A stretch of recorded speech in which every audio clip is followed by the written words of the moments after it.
का एज बढ़ता है, उनका एज 30+ हो जाता है तो एक क्वालिटी खराब होना शुरू हो जाता है। आप सभी को नमस्कार, मैं doctor Shakti Kumar Tripathi, fertility specialist. आज हम बात करेंगे एज एंड इनफर्टिलिटी के ऊपर। मेरे पास बहुत टाइम में मैक्सिमम कपल्स आते हैं और पूछते हैं, सर हम लोग का पहला जो बेबी है वो करने का बेस्ट टाइम क्या है, what the best age to have our first baby. तो मैं सभी को रेकमेंड करता हूँ, जो फर्स्ट बेबी का जो when you are planning, that should be in between 21 to 30 years.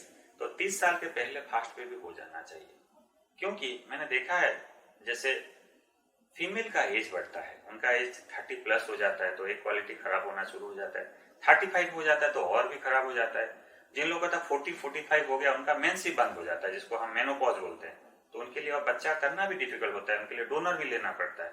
सो इसीलिए मैं सबको रिकमेंड करता हूँ, female particularly less than 30 the best age. अगर आपका कोई प्रोफेशन है, कोई आपका पढ़ाई है, उसके लिए वी कैन गो फॉर 35, लेकिन less than 30 is always best.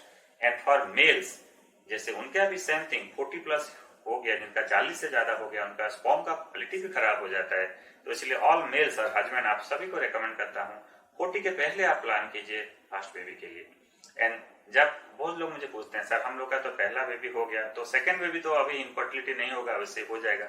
लेकिन उसी में मैं सबको समझाना चाहता हूँ कि जिन लोग का पहला बेबी हुआ है फिर भी सेकेंड बेबी होने में दिक्कत हो सकता है, उसको हम बोलते हैं सेकेंडरी इनफर्टिलिटी।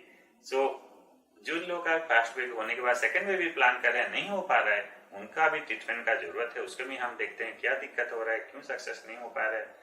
तो आप सभी को मैं रेकमेंड करता हूँ, जितना जल्दी आप फर्स्ट बेबी प्लानिंग करेंगे, and I always tell 2P, that is called your personal life and your professional life. तो personal life and your professional life दोनों पैरेलल चलना चाहिए। ऐसा नहीं कि आपका प्रोफेशनल में इतना कंसंट्रेट हो गया, आपका पहला बेबी के लिए आपका टाइम नहीं निकल रहा है। तो आपका जैसे दोनों फैमिली एंड आपका प्रोफेशन दोनों बैलेंस हो, that should I recommend for everyone. लेकिन मैंने बहुत सारे कपल्स देखा है, जिन लोगों का पहला बेबी वो प्लान नहीं कर पा रहे हैं, they are coming after 35 and उनका इनफर्टिलिटी का इशू हो रहा है। तो I recommend as a fertility specialist everyone, you should plan maximum, जितना भी जल्दी आप पहला बेबी प्लान करेंगे, आपका बाद में इनफर्टिलिटी का इशू नहीं होगा। धन्यवाद।